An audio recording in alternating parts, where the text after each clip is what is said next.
ഒരു കാലം തിരികെ വരും, തലോടും താനെ കഥ തുടരും. മീശ വിരിച്ച വിൻറ്റേജ് ചിത്രം പങ്കുവച്ച് മോഹൻലാൽ.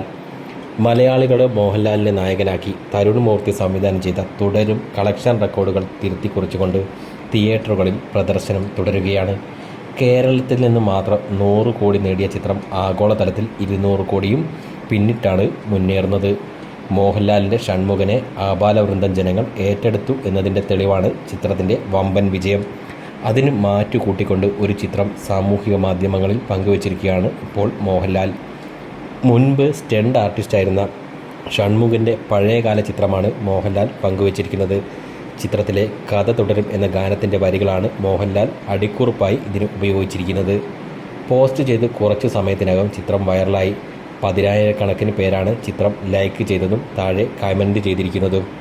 ഹാർനസ് ധരിച്ച് സ്റ്റണ്ട് രംഗത്തിൻ്റെ ചിത്രീകരണത്തിന് തയ്യാറായി നിൽക്കുന്ന മോഹൻലാലിൻ്റെ ഷൺമുഖനാണ് ചിത്രത്തിൽ ഉള്ളത്.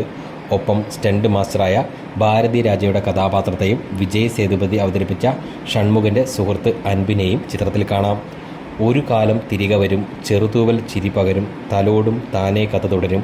ഈ വരികളാണ് തൻ്റെ വിൻറ്റേജ് ചിത്രത്തിന് അടിക്കുറിപ്പായി മോഹൻലാൽ കുറിച്ചത്. ഇതിനൊപ്പം തുടരും എന്ന ഹാഷ്ടാഗും ചേർത്തിരുന്നു. തരുൺ മൂർത്തി സംവിധാനം ചെയ്ത തുടരും റിലീസായത് ഏപ്രിൽ 25-ാം തീയതിയായിരുന്നു. കേരളത്തിൽ നിന്ന് മാത്രം 100 കോടി നേടിയ ചിത്രം ആഗോളതലത്തിൽ 200 കോടിയും പിന്നിട്ടുകൊണ്ട് കളക്ഷൻ തുടർന്നു പോവുകയാണ്. മോഹൻലാലിൻ്റെ ഷൺമുഖനെ ആബാലവൃന്ദം ജനങ്ങളും ഏറ്റെടുത്തു എന്നതിന് തെളിവാണ് ചിത്രത്തിൻ്റെ വമ്പൻ വിജയവും. കുറേ കാലത്തിന് ശേഷം മോഹൻലാലും ശോഭനയും വീണ്ടും ഒന്നിച്ച ചിത്രം കൂടിയാകുന്നു തുടരും. ഇനി 6 ദിവസങ്ങൾ കൂടെ കഴിഞ്ഞു കഴിഞ്ഞാൽ ഈ തുടരും ഇറങ്ങിയിട്ട് 1 മാസം പൂർത്തിയാവും. മലയാളികളുടെ മോഹൻലാലിനെ നായകനാക്കി തരുൺ മൂർത്തി സംവിധാനം ചെയ്ത തുടരും കളക്ഷൻ റെക്കോർഡുകൾ തിരുത്തിക്കുറിച്ചുകൊണ്ട് തിയേറ്ററുകളിൽ പ്രദർശനം തുടരുകയാണ്.